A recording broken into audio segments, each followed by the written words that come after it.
We talk a lot, don't we, on this program about renewable energy. Well, let's move to the United States now, because with the passing of Donald Trump's big, beautiful bill, we've talked about that a lot, many of the President Biden's subsidies for renewable energy, well, it looks like they may be coming to an end. So what will that mean for companies in the sector?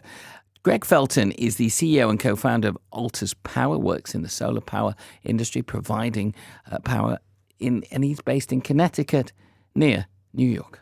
What's in question is the growth vector. So when you think about new generation that you're bringing online, those new assets, new projects were or have historically been supported by the federal government with a investment tax credit representing approximately 30% of the cost of that solar project. So the government would provide an incentive in the form of a tax credit. And that was under the old Inflation Reduction Act, designed to be in place for 10 years. With the new legislation, the One Big Beautiful Bill, that law essentially is designed to sunset the tax credit. If you lose those tax credits, what would that mean for you as a company in terms of future projects? Would you have to reconsider them?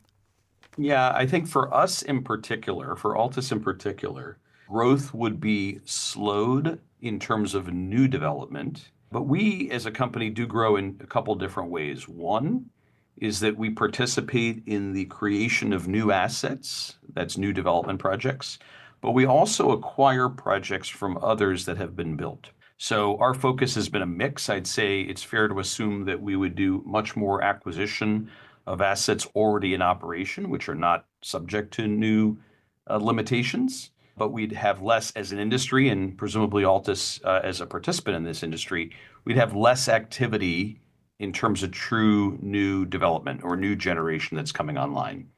What about the renewable energy industry as a whole? Is this a critical moment for the industry? It is. It is without question a very critical moment. The law is highly consequential. There are industry participants who will fail, who will not survive. And so there's going to be significant volatility. And bear in mind that there are many projects that are already in motion where developers have spent years developing these sites, investing time and capital. And that's where the real impact is going to be felt. Some would say there comes a point where the renewable sector has to survive without subsidies and tax credits. Without question. I think that's a fair comment. And I think the question is simply one of how do you provide the industry with appropriate visibility as it relates to the policy and, frankly, an off-ramp that allows the industry to evolve into that new environment. So how far are we from that environment then? Are we 5 years, 10 years?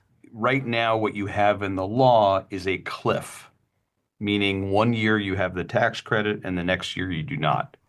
And that is a very difficult environment for businesses to adapt to, particularly businesses that have multi-year development cycles that are reliant on many stakeholders to bring these projects from concept into operation. So very, very difficult to run a company or any business in this sector with that type of cliff scenario. So, get to your zero tax credit environment, but get there over a series of years rather than through a cliff model. Gregg Felton there. Susan, final thoughts from you briefly, if you don't mind. There are challenges ahead, aren't there, for the renewable industries in the US if a lot of those tax credits are withdrawn?